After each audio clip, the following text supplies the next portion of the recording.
Meditations for every day in the year by Bishop Richard Challoner. Monday in the first week of Lent. On the ends and institution of Lent.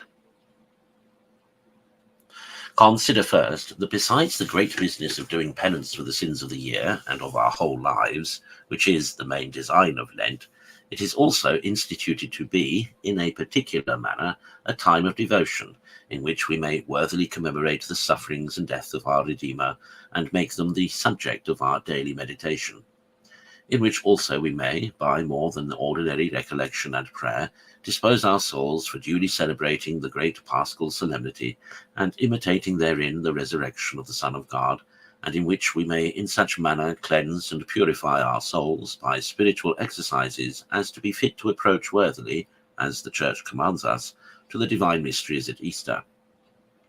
See, my soul, thou keep Lent in such a manner as to answer these ends. Consider, secondly, that Lent is a time which God particularly claims for himself as being the tithe of the year, which therefore ought to be set aside for him.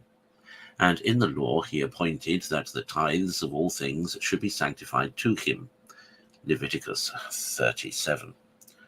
And surely nothing could be more just than that we should offer our tithes at least to him that gives us all.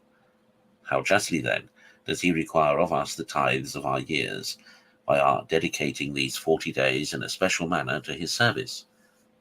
How religiously then, and how holily ought we to spend this time of Lent, that our performances may answer the great design of consecrating the tithe of the year to the divine service. An offering made to God ought to be without blemish. Let our Lent offering be such. Consider thirdly, that the time of Lent ought to be for people that live in the world what a spiritual retreat is for regular communities, that is, a time in which, retiring as much as can be from the noise and distractions of the world, they may enter into themselves and take a serious view of the whole state of their interior.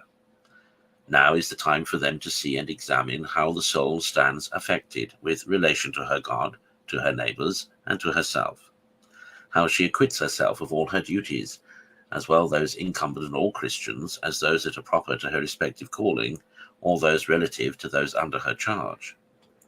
Now is the time to search diligently after such secret sins as are apt to lie lurking in the soul, disguised by some pretext of good, or wrapped up under the folds of self-love.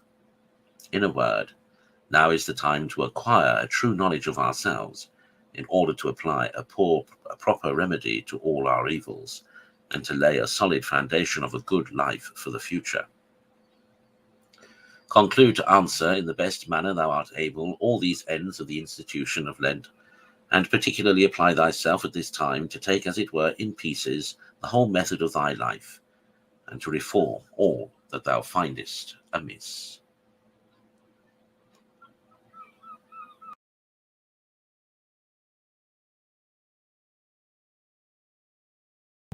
Yeah.